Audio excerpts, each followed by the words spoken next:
In Game 1, the Warriors completely shut down the Rockets, holding them to 85 points. Adding big offensive nights from Steph Curry and Jimmy Butler, the Warriors have stolen home court once again. Coming into this game, many considered the Warriors to be the favorites despite being the 7th seed.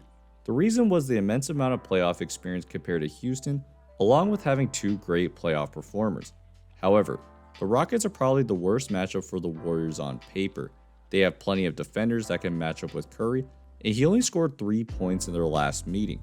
In addition, Alperen Sengun and Steven Adams have been historically great at grabbing offensive rebounds this season.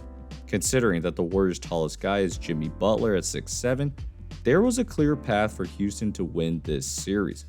The first quarter seemed to follow that script.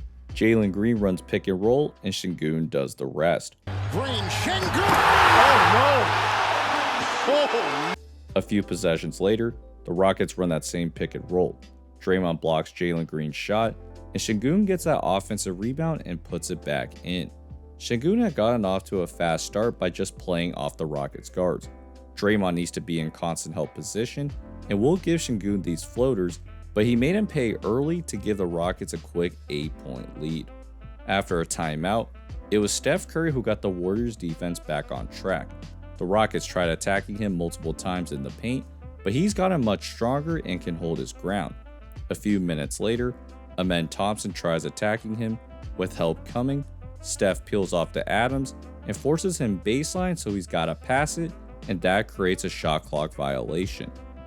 Next possession, Steph is in that help position and stabs at Sengun to create a steal. And then on the other end, he moves to the wing and splits that double for a very nice finish, and all of a sudden, it's just a 3-point game. The main thing that the Warriors had exposed was the Rockets' lack of shooting. Besides Dillon Brooks, no one else shoots better than league average from 3. So even though the Rockets are way bigger, the Warriors can sit back and let Houston shoot jumpers. Another thing they did was throw a 1-3-1 zone. By sitting multiple guys in the middle, the Rockets couldn't bully their way into the paint and were forced to swing the ball sideways. That cuts off driving lanes, and Golden State will always live with that shot. With a young team, these zones can look extremely confusing. Hield is on top, and Podziemski is in the middle, but as VanVleet dribbles, you'll see them switch spots in an instant. Then with the shot clock winding down, it turns into a straight man defense and creates a turnover. So desperately looking for offense, Ime Udoka went small with Jabari Smith as their tallest guy, but the spacing was extremely questionable, with 4 Rockets in the paint because they can't shoot. So Golden State continued to just pack the paint. Even when VanVleet draws 2 guys, these passes inside are hard to get through. As good as Udoka has been, he's not really an offensive-minded coach either. So while Houston's players couldn't execute, Udoka never had anything up his sleeve. Most of their offense was getting the ball in the post, and the Warriors could move their defense to shut off those actions.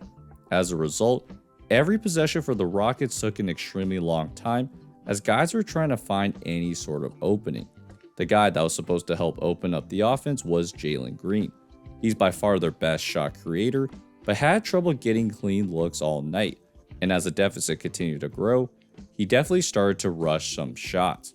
With the Rockets offense going AWOL, Steph Curry finally started to create some separation on the offensive end. Even without a screen, he sheds Amen Thompson and lays this one in. Then with the lead at 20, Curry put a dagger in the Rockets' hearts. Butler, as I said, 18 apiece. He'll dance. He'll throw up a shot. Oh, my goodness. Are you kidding me? Geometrically, that should not have happened. So with the Warriors up 23 and Jalen Green playing like garbage, Ime Udoka went with Steven Adams to try and create a spark. Adams is not a glamorous player, but his screening can open up space inside.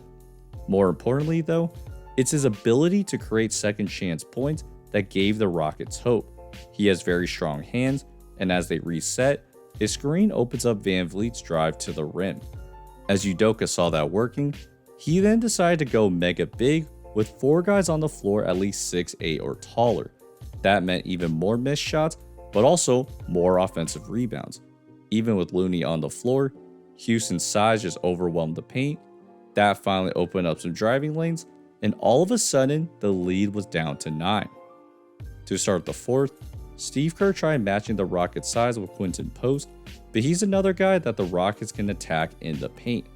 Ultimately, because Udoka went so big, there was always going to be a size mismatch on the floor. Even though it messed with the spacing, he knew that no one could shoot anyways, so he might as well try to create mismatches in another way. And with the height advantages, the Rockets ended up getting cleaner looks and went on a 30-10 run with this strategy. Except, this is where experience and IQ play a huge factor, and it's the Warriors who have two of the most reliable closers for situations like this. It's a Curry three. Ring it up. Curry with a triple. On the other end, Draymond cuts off Van Vliet's drive, so he swings it. Smith then has a driving lane, and Butler peels to Şengün for the steal. With a chance to ice the game, the Rockets double Curry, which leaves Moody for 3, and Pachinski soars for the board just for Draymond to clean it up. Then with under 2 minutes to go, Curry drives and misses the layup, and Butler gives the Rockets a taste of their own medicine to close Game 1 on the road.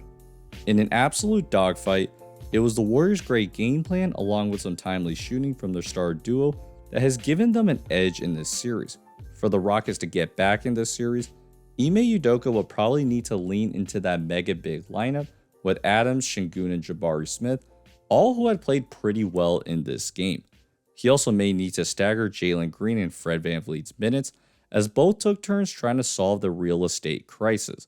Either way, it's still only one game, but if there's something that we might have taken away, it is that whether you like it or not, the Golden State Warriors are not going away anytime soon.